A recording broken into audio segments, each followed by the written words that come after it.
This is, something that I find fascinating because it's a psoriasis treatment that Apogee makes, right? Skyrizi, we've all seen the commercials where you're not exactly sure what the disease is or what the cure is supposed to be. Is this like something that works, or is it a problem that's very difficult to fix? So Matt, folks who suffer from psoriasis, I have had colleagues who have plaque psoriasis on their arms or other parts of the body. It's an awful disease. It's an inflammatory disease of the skin. And that's where AbbVie has already been very successful. Its old drug Humira was used in that setting, but mostly in rheumatoid arthritis. There are similar kind of mechanisms involved in all these inflammatory diseases.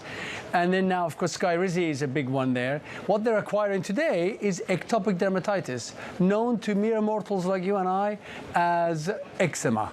And that is where you get endless itching and you get flaking of the skin. It's not quite as inflammatory as psoriasis, but that's what they're buying today, where they can add to their portfolio, particularly after 2030, because this drug has even not started phase 3 trials yet.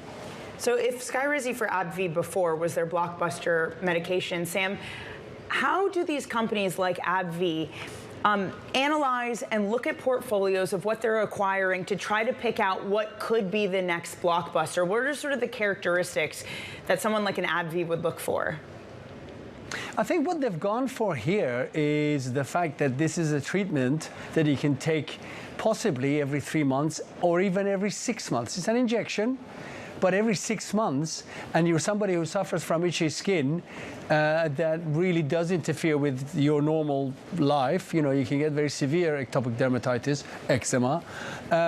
You end up in a situation where this kind of therapy you don't have to take every day. You go and get your shot every 3 months or 6 months, or maybe even deliver at home.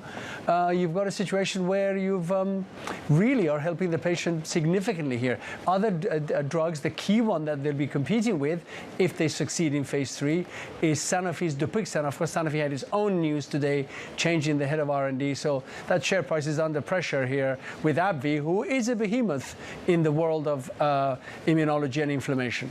How big is this market, Sam? I mean, eczema and psoriasis seem like really fairly common diseases.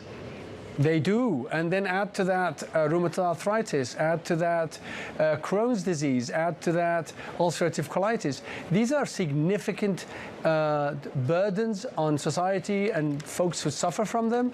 And I think, if you look at the numbers for AbbVie, you can easily see $50–60 billion forecast by analysts and us just for their 2 drugs that they have today, Rinvoq and Skyrizi. Add this to it. Dupixent, which is the competing drug from Sanofi, is heading to $25 billion.